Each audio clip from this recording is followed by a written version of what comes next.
Assalamualaikum warahmatullahi wabarakatuh. Saya Bayu Chandra Suryadi. Berikut adalah UAS Filosofi Pendidikan Perjalanan Pendidikan Nasional. Bagi pendidikan di Indonesia, Ki Hajar Dewantara menjadi kiblat bagi para guru sebagai sosok yang diteladani. Beliau mengatakan, pendidikan sebagai tuntunan, yaitu tuntunan dalam hidup tumbuhnya murid. Pada zaman kolonial, pembelajaran hanya sebatas menulis, membaca, dan menghitung. Itu pun hanya untuk mendidik calon pegawai dan hanya untuk membantu dalam mendukung usaha dagang oleh pemerintah Hindia Belanda. Peran dalam mentransformasikan pendidikan pada zaman kolonial Belanda menuju gerbang emas kemerdekaan dan kebudayaan bangsa. Pemikiran Ki Hajar Dewantara mengenai pendidikan dan pengajaran merupakan usaha persiapan dan persediaan untuk segala kepentingan hidup manusia, baik dalam hidup bermasyarakat maupun hidup berbudaya dalam arti yang seluas-luasnya. Selain itu, Ki Hajar Dewantara menjelaskan bahwa tujuan pendidikan yaitu menuntun segala kodrat anak agar mereka dapat mencapai keselamatan setinggi-tingginya, baik sebagai manusia maupun sebagai anggota masyarakat. Pendidikan diibaratkan tempat persemaian benih padi.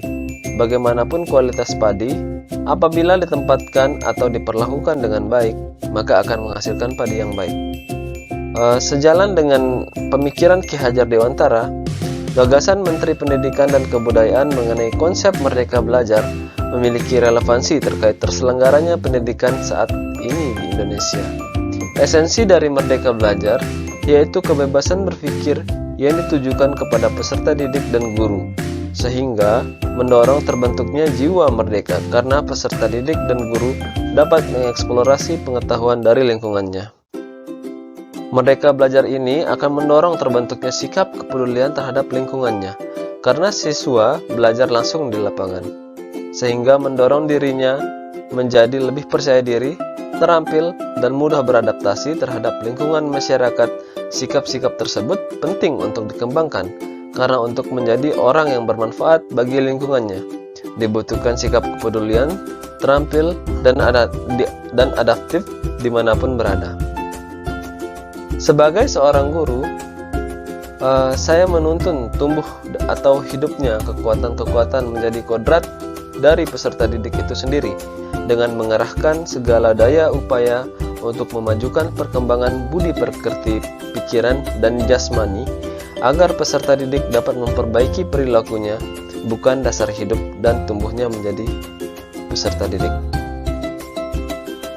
Bagi saya, seorang guru selalu dibutuhkan seorang murid agar bisa menuntun dan memperbaiki adabnya dan untuk mendapatkan kecerdasan yang luas sehingga terlindungi dari pengaruh-pengaruh yang kurang baik yang dapat menghambat bahkan melemahkan potensinya yang ada pada dirinya.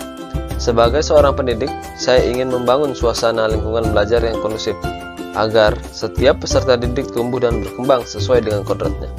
Tak lepas dari pengaruh kebudayaan sekarang ini yang kian tergerus membuat kekhawatiran tersendiri bagi para pendidik. Namun, sebagai seorang pendidik yang profesional, saya akan terus berusaha menjadikan kebudayaan Indonesia menjadi pilar utama dalam memajukan pendidikan di Indonesia. Sekian dari saya. Wabillahi taufiq wal hidayah. Wassalamualaikum warahmatullahi wabarakatuh.